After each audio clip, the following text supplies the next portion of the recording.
დღის წესრიგს შენ ქმნი. ვიცოდი, ყველა არ არის ნიკოსნაირი, ხო? თუ არ ქმნის ბავშვი თვითონ როგორ ერთვება მშობელი? მოდი ვთქვათ, რომ რაღაცა ტიპის დისციპლინაზე ზრუნვა, ეს ადრეს იმ კაცს რა ერქვა ვთქვათ და ეხლა მომთხოვნი მშობელი ქვია, თუ არ ვიცი რა ქვია. ანუ აღზრდის მეთოდოლოგიაში რა დაგვრჩა? ახალგაზრდას ვისაც მაგალითად არა აქვს ესეთი drive და ესეთი ამბიცია რომ რაღაცას მიაღწევს, მშობელმა რომ დააძალოს, არაფერს არ შეცვლის.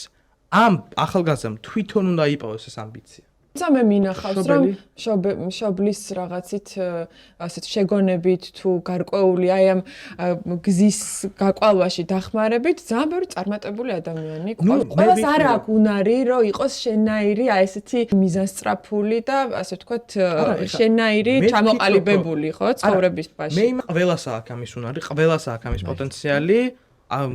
ეს რომ აი მის ნიჭიერი, აი მას არაფერი გამოვიდა ეს ნიჭიერი ამას გამოვეგარი მოგონილი ეს არის სტანდარტები ადრე შექმნილი. მე მსგავსება იმ 5 ადამიანს, რომელთანაც ყველაზე მეტ დროს ატარებს. რომ შენ თუ მოახერხე შექმნა ისეთი გარემო, სახლშიც კი, ოჯახშიც, მეგობრებშიც, ეს არის ყველაზე სწორი ფორმა.